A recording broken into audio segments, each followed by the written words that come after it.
ഇന്ത്യയുടെ പ്രസിഡന്റിന് Xi Jinping അയച്ച സന്ദേശത്തിൽ, അതായത് ഇന്ത്യ ചൈന നയതന്ത്ര ബന്ധത്തിന്റെ 75-ാം വാർഷികവുമായി ബന്ധപ്പെട്ട സന്ദേശത്തിൽ വ്യാളിയും ആനയും ഒന്നിച്ചുള്ള ടാങ്കോ നൃത്തം പോലെ ഇരു രാജ്യങ്ങളുടെയും ബന്ധം മാറണമെന്ന് പറഞ്ഞിരുന്നു.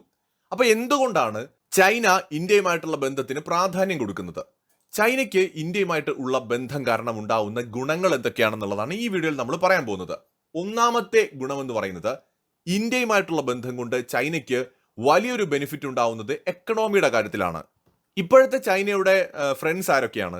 നമുക്ക് പ്രധാനമായിട്ട് പാകിസ്ഥാൻ എടുക്കാം. ഇപ്പൊ 2 ദിവസം മുമ്പ് ചൈനയിൽ ഭിക്ഷ യാചിച്ചു പോയ മുഹമ്മദ് യൂനിസ് ഉണ്ടല്ലോ, നമ്മുടെ ബംഗ്ലാദേശ്.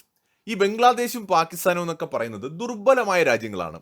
എന്ന് വെച്ചാൽ കൃത്യമായിട്ടുള്ള ഒരു ഭരണ സംവിധാനമില്ല, അവിടുത്തെ രാഷ്ട്രീയം സ്ഥിരതയുള്ളതല്ല, മിലിറ്ററി പവർ വളരെ മോശമാണ്, അതുപോലെ എക്കണോമി നോക്കിക്കഴിഞ്ഞാൽ വളരെ വീക്കാണ്. ജനങ്ങൾ ഇന്ത്യയെ അപേക്ഷിച്ച് വളരെ മോശം സിവിക് സെൻസ് ഉള്ള മനുഷ്യരാണ്. ഇന്ത്യ അത്ര ബെറ്റർ ആണെന്നൊന്നും പറയാൻ പറ്റില്ല, പക്ഷേ ഇന്ത്യയിൽ പല സ്റ്റേറ്റുകൾ മികച്ചതാണ്, അല്ലെങ്കിൽ പല നഗരങ്ങളും വളരെ മികച്ചതാണ്. ഇന്ത്യയിൽ എല്ലാം ഉണ്ട്. വളരെ സിവിക് സെൻസ് ഉള്ള മനുഷ്യരും ഉണ്ട്, 10 പൈസയുടെ വിവരമില്ലാത്തവരും ഉണ്ട്. അപ്പോൾ ഇന്ത്യ ഒരു മിക്സഡ് രാജ്യമാണ്. എന്നാൽ ഈ ബംഗ്ലാദേശും പാകിസ്ഥാനും ഒന്നും അങ്ങനെയല്ല, വളരെ പരിതാപകരമായ അവസ്ഥയാണ്.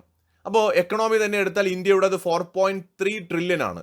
പാകിസ്ഥാന്റെയും ബംഗ്ലാദേശിന്റെയും ഒക്കെ 300-350 ബില്യനേ ഉള്ളൂ. അതായത് ഇന്ത്യയുടെ മഹാരാഷ്ട്രയൊക്കെക്കാൾ വളരെ താഴെയാണ് അവരുടെ GDP പോലും. പോപ്പുലേഷൻ എടുത്താലും ഇന്ത്യയുടേത് 1.45 ആണ്. എന്ന് വെച്ചാൽ 145 കോടിയുണ്ട്. ഇവിടെ പാകിസ്ഥാനിൽ 20-22 കോടി കാണും, ബംഗ്ലാദേശിലും അതുപോലെ 10-17-18 കോടിയൊക്കെ ഉണ്ടാവും. പക്ഷെ അതൊക്കെയാണെങ്കിൽ GDP പെർ ക്യാപിറ്റയൊക്കെ എടുത്ത് നോക്കിയാൽ വളരെ മോശമാണ്. എന്ന് വെച്ചാൽ ഇന്ത്യയെക്കാൾ സാമ്പത്തികമായി വളരെ വളരെ പുറകില്. അപ്പോൾ ഇന്ത്യയുമായിട്ടുള്ള ഒരു സൗഹൃദം കൊണ്ട് വലിയ ബെനിഫിറ്റ് ആണ് ചൈനയ്ക്കുള്ളത്. എന്ന് വെച്ചാൽ ഇരു രാജ്യങ്ങളും തമ്മിലുള്ള ട്രേഡ് ഏതാണ്ട് 140ഓളം ബില്യൺ US ഡോളറിന് അടുത്തേക്ക് എത്തിയിട്ടുണ്ട്. 138.5 എങ്ങോണ്ടാണ് ഈ കഴിഞ്ഞ സാമ്പത്തിക വർഷം ഉണ്ടായത്. ഏതാണ്ട് 120 ബില്യൺ US ഡോളർ നമ്മൾ ചൈനയിൽ നിന്ന് വാങ്ങുകയാണ്. കാരണം ഇന്ത്യയിൽ ഉണ്ടാക്കുന്ന പല പ്രോഡക്റ്റുകളുടെയും അസംസ്കൃത വസ്തുക്കൾ ലോകത്ത് ഏറ്റവും അധികം സപ്ലൈ ചെയ്യുന്നത് ചൈനയാണ്. കഴിഞ്ഞ 10-30 വർഷം കൊണ്ട് ഈ അസംസ്കൃത വസ്തുക്കളുടെ ഉൾപ്പെടെ മാർക്കറ്റ് ചൈനയുടെ കയ്യിലാണ്. ഇത് എല്ലാവർക്കും അറിയാം. അപ്പോൾ അതുകൊണ്ട് നമുക്ക് നമ്മുടെ ഇവിടെ പ്രൊഡക്ഷൻ കൂടുമ്പോൾ ആനുപാതികമായി ചൈനയിൽ നിന്നുള്ള ഇറക്കുമതി കൂടും. ഇപ്പൊ നമ്മൾ ഇവിടെ ഉണ്ടാക്കുന്ന പല സാധനങ്ങൾക്കും ആവശ്യമായിട്ടുള്ള അസംസ്കൃത വസ്തുക്കൾ നമുക്ക് ചൈനയിൽ നിന്ന് വേണ്ടി വരും. അപ്പൊ അതുകൊണ്ട് ചൈനയ്ക്കും നേട്ടമാണ്. അപ്പൊ അവരുടെ ഏറ്റവും വലിയ പാർട്ട്നേഴ്സിൽ ഒരാളാണ് നമ്മൾ. അപ്പൊ അതുകൊണ്ട് ചൈന നമ്മളുമായിട്ടുള്ള ബന്ധത്തിന് വലിയ പ്രാധാന്യം കൊടുക്കുന്നുണ്ട്. ഇന്ത്യ ചൈനയുടെ 10 ഏറ്റവും വലിയ ട്രേഡ് പാർട്ട്നേഴ്സിൽ ഒന്നാണ്. എന്നാൽ ബംഗ്ലാദേശോ പാകിസ്ഥാനോ ഒന്നും എവിടെയുമില്ല. അവിടെയാണ് നമ്മൾ കാണേണ്ടത്. അപ്പൊ ചൈന അതുകൊണ്ട് തന്നെ ഇന്ത്യയുമായിട്ടുള്ള റിലേഷന് ഒരു പ്രാധാന്യം ഇപ്പോൾ കൊടുക്കുന്നുണ്ട്. കാരണം അവരുടെ ഇന്ത്യയെ പിണക്കി കഴിഞ്ഞാൽ സ്വാഭാവികമായിട്ടും അവരുടെ വ്യാപാരത്തെ അത് ബാധിക്കുമെന്ന് അവർ ഭയപ്പെടുന്നുണ്ട്. രണ്ടാമത്തെ കാര്യം, ഇന്ത്യ വളരെ സ്റ്റേബിൾ ആയിട്ടുള്ള രാജ്യമാണ്, പാകിസ്ഥാൻ അൺസ്റ്റേബിൾ ആണ്. പൊളിറ്റിക്കൽ സാഹചര്യങ്ങളെ കുറിച്ച് തന്നെയാണ് പറയുന്നത്. പാകിസ്ഥാനിൽ പട്ടാള അട്ടിമറി ഉണ്ടാവുന്നതും തീവ്രവാദപരമായിട്ടുള്ള പ്രശ്നങ്ങളും എക്കണോമിക് ഇൻസ്റ്റെബിലിറ്റിയും എല്ലാം തന്നെ ചൈനയെ വല്ലാതെ ആശങ്കപ്പെടുത്തുന്നുണ്ട്. അതുകൊണ്ട് തന്നെ വല്ലാണ്ട് പാകിസ്ഥാനിൽ ഇൻവെസ്റ്റ് ചെയ്താൽ പണി പാളുമെന്ന് ചൈനയ്ക്ക് അറിയാം. ഇപ്പൊ ബംഗ്ലാദേശിലെ യൂനിസ് പോയിട്ട് ഭയങ്കരമായിട്ട് കെഞ്ചി പറക്കിയൊക്കെ പറഞ്ഞിട്ടുണ്ടെങ്കിലും പേരിന് എന്തെങ്കിലും ഇൻവെസ്റ്റ്മെന്റ് നടത്തുമെന്നല്ലാതെ ചൈന അത്ര മണ്ടത്തരമൊന്നും കാണിക്കാൻ പോകുന്നില്ല. ഹെവി ഇൻവെസ്റ്റ്മെന്റ് ഒന്നും ബംഗ്ലാദേശിൽ കൊണ്ട് നടത്താൻ പോകുന്നില്ല. ഇപ്പൊ തന്നെ ചൈന പാകിസ്ഥാൻ എക്കണോമിക് കോറിഡോറിൽ ഒരുപാട് പൈസ ഇൻവെസ്റ്റ് ചെയ്തെല്ലാം പോയി കിടക്കുകയാണ്. അപ്പൊ അതുകൊണ്ട് ഇന്ത്യയുമായിട്ടുള്ള ബന്ധം കൊണ്ട് ചൈനയ്ക്ക് ഒരു സ്ട്രോങ് എക്കണോമി ആയിട്ടുള്ള ബന്ധം ഡെവലപ്പ് ചെയ്യാനായിട്ട് പറ്റും. വളരെ സ്റ്റെബിലിറ്റി ഉള്ള ഒരു രാജ്യമായിട്ടുള്ള ഒരു ലോങ് ടേം ഫ്രണ്ട്ഷിപ്പ് ഡെവലപ്പ് ചെയ്യാനായിട്ട് സാധിക്കും. പാകിസ്ഥാന്റെയും ബംഗ്ലാദേശിന്റെയും കാര്യത്തിൽ ഒരു ഗ്യാരണ്ടിയും ഇല്ല. മൂന്നാമത്തെ കാര്യം, ഇന്ത്യ ആയിട്ട് അങ്ങോട്ട് പോയിട്ട് അറ്റാക്ക് ചെയ്യാൻ പോകുന്നില്ല. ഇന്ത്യയുടെ ഒരു മിലിറ്ററി സ്ട്രാറ്റജി എന്ന് പറയുന്നത് ഡിഫെൻസീവ് മിലിറ്ററി പോളിസിയാണ്. നമ്മൾ അങ്ങോട്ട് കയറി അറ്റാക്ക് ചെയ്യുന്നത് പൊതുവേ ഇല്ല. ഇങ്ങോട്ട് വന്ന കൗണ്ടർ അറ്റാക്കാണ് നമ്മൾ പൊതുവേ ചെയ്യുന്നത്. ഇന്ത്യ അങ്ങോട്ട് രാജ്യങ്ങളെ അതിക്രമിച്ച് കീഴ്പ്പെടുത്തുന്ന ഒരു കീഴ്വഴക്കം ഇല്ലാത്ത രാജ്യമാണ്. എന്നാൽ പാകിസ്ഥാൻ വളരെ അഗ്രസീവ് ആയിട്ടുള്ള രാജ്യമാണ്. അവർ പലപ്പോഴും ഇന്ത്യ വന്ന് ചൊറിയും. ഇന്ത്യയുമായിട്ട് പാകിസ്ഥാൻ ചൊറിഞ്ഞ് ഒരു ഇന്ത്യ പാക് യുദ്ധം ഉണ്ടാവുകയാണെങ്കിൽ അനാവശ്യമായിട്ട് ചൈനയും കൂടി അതിലേക്ക് ഇടപെടേണ്ടി വന്നേക്കാം. പാകിസ്ഥാൻ ചൈനയെ കൂടി വലിച്ചതിലേക്ക് ഇടുമോ എന്ന ഭയം ചൈനയ്ക്കുണ്ട്. ഇന്ത്യയുമായിട്ട് ഒരു യുദ്ധം ഉണ്ടാക്കാനായിട്ട് ഒരു കാരണവശാലും ഇവർ ആഗ്രഹിക്കുന്നില്ല. അപ്പോ ചൈന പാകിസ്ഥാനെ പിണക്കൊന്നുമില്ല, എന്നും ഇന്ത്യക്കെതിരെ ഉപയോഗിക്കാൻ ഒരു ആയുധമാക്കി അതിനെ അങ്ങ് നിർത്തും.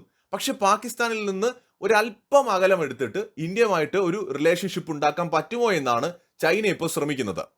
കാരണം ഇന്ത്യ ഒരു പീസ്ഫുൾ ആയിട്ടുള്ള നൈബറാണ്. പാകിസ്ഥാൻ ആണെങ്കിലോ അൺപ്രഡിക്റ്റബിൾ ആയിട്ടുള്ള നൈബറാണ്, എപ്പോഴും ഒരു റിസ്ക് ഉണ്ട്.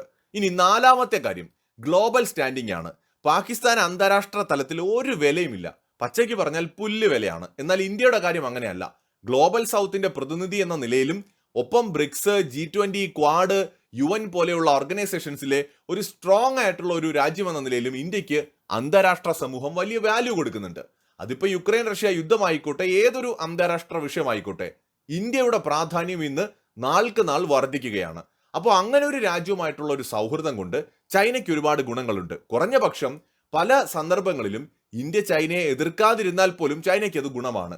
അപ്പോൾ ഒരു സൗഹൃദം നിലനിർത്തുന്നതിലൂടെ അന്താരാഷ്ട്ര പ്രശ്നങ്ങൾ ഉണ്ടാവുമ്പോൾ, സമ്മർദ്ദങ്ങൾ ഉണ്ടാവുമ്പോൾ ചൈന അതിനെ അതിജീവിക്കാൻ കഴിയുമെന്ന് വിചാരിക്കുന്നുണ്ട്. ഇപ്പോൾ റഷ്യ ഒരു പ്രശ്നത്തിൽപ്പെട്ടപ്പോൾ ഇന്ത്യ എങ്ങനെയാണ് റഷ്യയെ സഹായിച്ചതെന്നും ഈ വെസ്റ്റേൺ രാജ്യങ്ങളെ വരച്ച വരയിൽ നിർത്തിയെന്നും ചൈന കാണുന്നുണ്ട്.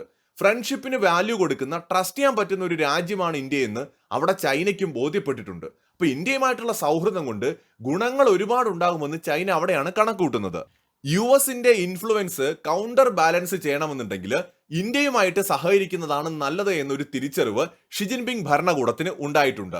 ഇപ്പൊ പാകിസ്ഥാനെ വല്ലാതെ സപ്പോർട്ട് ചെയ്താൽ ഇന്ത്യ എന്നും ചൈനയിൽ നിന്ന് ഒരു ഡിസ്റ്റൻസിലേ നിൽക്കൂ. ഒപ്പം അന്താരാഷ്ട്ര തലത്തിൽ ചൈനയെ ഇന്ത്യ ഒറ്റപ്പെടുത്താൻ ശ്രമിക്കുമെന്ന ആശങ്കയും അവർക്കുണ്ട്. സമീപകാലത്തായിട്ട് യൂറോപ്യൻ രാജ്യങ്ങളുമായിട്ട് ഉൾപ്പെടെ ഇന്ത്യക്കുള്ള ബന്ധവും ചൈന കാണുന്നുണ്ട്. ആഫ്രിക്കൻ രാജ്യങ്ങൾക്കിടയിലും ഏഷ്യൻ രാജ്യങ്ങൾക്കിടയിലും നാൾക്ക് നാൾ ഇന്ത്യയുടെ സ്വാധീനം വർദ്ധിക്കുകയാണ്. ലാറ്റിൻ അമേരിക്കൻ രാജ്യങ്ങൾക്കും ഇന്ത്യയോട് ഇപ്പോൾ വലിയ മതിപ്പുണ്ട്. ഇതും ഇന്ത്യയുമായിട്ടുള്ള സൗഹൃദത്തിന് ഒരു പ്രാധാന്യം കൊടുക്കാൻ ചൈനയെ പ്രേരിപ്പിക്കുന്നുണ്ട്. ഏറ്റവും പ്രധാനം സെക്യൂരിറ്റി. ഇന്ത്യ ചൈനയിൽ ഏതെങ്കിലും തരത്തിലുള്ള വിഘടനവാദത്തെ സപ്പോർട്ട് ചെയ്യുന്നില്ല. ഇന്ത്യ അത്തരം ഒരു പ്രവർത്തികളിലും ഇതുവരെ ചൈനയിൽ ഇടപെട്ടിട്ടില്ല. അതുകൊണ്ട് തന്നെ ഇന്ത്യയോട് ഒരു സമാധാനപരമായ ഒരു സമീപനമാണ് നല്ലതെന്ന് ചൈനീസ് ഗവൺമെന്റിന് തോന്നി തുടങ്ങിയിട്ടുണ്ട്. പാകിസ്ഥാൻ സംഭവം സുഹൃത്തൊക്കെ ആണെങ്കിലും ഷീൻജിയാങ് എന്ന് പറയുന്ന ഉയ്ഗുർ മുസ്ലിംസ് കൂടുതലുള്ള ചൈനയുടെ പ്രദേശങ്ങളിൽ ചില തീവ്രവാദ പ്രവർത്തനങ്ങളൊക്കെ നടന്നു വരുന്നുണ്ട്. കുറെ കാലമായി തന്നെ ചൈന അതിനെ അടിച്ചമർത്താൻ ശ്രമിക്കുന്നുണ്ട്. അവിടെ മനുഷ്യാവകാശ ലംഘനങ്ങളും ആ പേര് പറഞ്ഞ് ചൈന നടത്തുന്നുണ്ട്. എന്നാൽ ചൈനയുടെ ഈ തീവ്രവാദത്തെ അമർച്ച ചെയ്യാനുള്ള ശ്രമങ്ങൾക്ക് പാകിസ്ഥാൻ ഒരു പ്രശ്നമായിട്ട് നിൽക്കുന്നുണ്ട്. പാകിസ്ഥാനുമായി കണക്ഷനുള്ള തീവ്രവാദികൾ ചൈനയിലെ ഉയ്ഗുർ മുസ്ലിങ്ങളെ സപ്പോർട്ട് ചെയ്യുന്നുണ്ട്. അത് ചൈനയ്ക്ക് അവിടെ ഒരു പ്രശ്നമാണ്. എന്നാൽ ഇസ്ലാമിക രാജ്യങ്ങളെ പിണക്കി കഴിഞ്ഞാൽ ഉയ്ഗുർ മുസ്ലിങ്ങൾക്കെതിരെ ചൈന നടത്തുന്ന അതിക്രമങ്ങൾ ലോകം ചർച്ചയാക്കും എന്ന ആശങ്കയുള്ളത് കൊണ്ടാണ് ചൈന പാകിസ്ഥാനെ ഈ വിഷയത്തിൽ ഇതുവരെയും ബ്ലെയിം ചെയ്യാത്തത്. പക്ഷേ പാകിസ്ഥാൻ കേന്ദ്രമായി പ്രവർത്തിക്കുന്ന പല തീവ്രവാദ സംഘടനകളും ഷീൻജിയാങ് പ്രവിശ്യയിൽ ചൈനയ്ക്ക് തലവേദന സൃഷ്ടിക്കുന്നുണ്ട് എന്നതാണ് യാഥാർത്ഥ്യം. ഇന്ത്യയുടെ ഭാഗത്തു നിന്ന് തീവ്രവാദത്തിന് കോംപ്രമൈസ് ചെയ്യുന്ന ഒരു സമീപനവും ഉണ്ടാവില്ല. ഇന്ത്യ അങ്ങോട്ട് പോയി ചൈനയെ ഉപദ്രവിക്കില്ല എന്നൊരു തോന്നലും ചൈനയ്ക്ക് വന്നിട്ടുണ്ട്. അപ്പൊ അതുകൊണ്ട് തന്നെ ഇന്ത്യയുമായിട്ട് പ്രശ്നമുണ്ടാക്കുന്നതിനേക്കാൾ നല്ലത് സൗഹൃദമാണെന്നാണ് അവർ കണക്കുകൂട്ടുന്നത്. മാത്രമല്ല, യുക്രൈൻ യുദ്ധത്തിൽ റഷ്യ നേരിട്ട തിരിച്ചടി ചൈന കാണുന്നുണ്ട്. ഇന്ത്യ സ്വയം വളരെ പവർഫുൾ ആയിട്ടുള്ള ഒരു രാജ്യമാണ്. ആണവായുധങ്ങളുണ്ട്, വിമാനവാഹിനി കപ്പലുകളുണ്ട്, ഇപ്പോഴെഴുതാ സ്വന്തമായി യുദ്ധവിമാനങ്ങൾ ഉണ്ടാക്കി തുടങ്ങിയിരിക്കുന്നു, ഒരു ഡ്രോൺ പവറായി മാറിയിരിക്കുന്നു, സ്പേസ് പവറായി മാറിയിരിക്കുന്നു, ആന്റി സാറ്റലൈറ്റ് മിസൈലുകൾ അടക്കം അത്യാധുനികമായിട്ടുള്ള ഇലക്ട്രോണിക് വാർഫെയർ സിസ്റ്റംസ്, അതോടൊപ്പം തന്നെ വളരെ മോസ്റ്റ് മോഡേൺ എന്ന് പറയാവുന്ന ലേസർ സിസ്റ്റംസ്, അങ്ങനെ എല്ലാ തരത്തിലുമുള്ള ആയുധ ശേഖരണമുള്ള ഒരു പവർഫുൾ രാജ്യമായിട്ട് ഇന്ത്യ മാറുകയാണ്. റഷ്യ ഒരു കാരണവശാലും ഇനി ഇന്ത്യ ഒരിക്കലും തള്ളി പറയില്ല എന്ന ബോധ്യം കൂടി ചൈനയുടെ പുതിയ തീരുമാനങ്ങൾക്ക് പുറകിലുണ്ട്. വ്ളാഡിമിർ പുടിന്റെ റഷ്യയെ ഈ കഴിഞ്ഞ യുക്രൈൻ റഷ്യ യുദ്ധത്തിൽ ഇന്ത്യ സപ്പോർട്ട് ചെയ്തത് കൊണ്ട് ആ നന്ദി എല്ലാ കാലവും റഷ്യ ഇന്ത്യയോട് കാണിക്കും. അതുകൊണ്ട് തന്നെ ഇന്ത്യയുമായിട്ടുള്ള ബന്ധം നാൾക്ക് നാൾ ശക്തിപ്പെടുത്താനുള്ള നീക്കങ്ങളാണ് മോസ്കോ നടത്തുന്നത്. ഇന്ത്യ റഷ്യ ബന്ധം കൂടുതൽ ദൃഢമാകുന്ന സാഹചര്യത്തിൽ ഇന്ത്യയോട് ശത്രുത വച്ചു പുലർത്തുന്നത് കൊണ്ട് പ്രത്യേകിച്ച് യാതൊരു കാര്യമുണ്ടാകില്ല എന്ന തിരിച്ചറിവ് ചൈനയ്ക്കുണ്ട്. മാത്രമല്ല, പാകിസ്ഥാനിൽ ഇപ്പോൾ അമേരിക്കയ്ക്ക് നേരിയ തോതിലെങ്കിലും സ്വാധീനം ഉണ്ടായി തുടങ്ങിയിട്ടുണ്ട്. പാകിസ്ഥാൻ പതിയെ അമേരിക്കയുമായി അടുക്കാനുള്ള ശ്രമവും തുടങ്ങിയിട്ടുണ്ട്. ഈ സാഹചര്യത്തിൽ പൂർണ്ണമായി പാകിസ്ഥാനെ വിശ്വസിക്കുന്നത് വിഡ്ഢിത്തമാണ് എന്നും ചൈന കണക്കുകൂട്ടുന്നുണ്ട്. അപ്പൊ അതുകൊണ്ട് പാകിസ്ഥാനുമായിട്ട് സൗഹൃദം നിലനിർത്തുമ്പോൾ തന്നെ ഇന്ത്യയെ പിണക്കാതെ ഇന്ത്യയുമായി ഒരു ശക്തമായ ബന്ധമുണ്ടാക്കാൻ കഴിയുമോ എന്നാണ് ഷി ജിൻപിങ് ഗവൺമെന്റ് നോക്കുന്നത്. അത് തന്നെയായിരിക്കും ചൈനയുടെ ഭാവിക്കും നല്ലത്. മറ്റൊരു വീഡിയോയുമായി വീണ്ടും വരാം.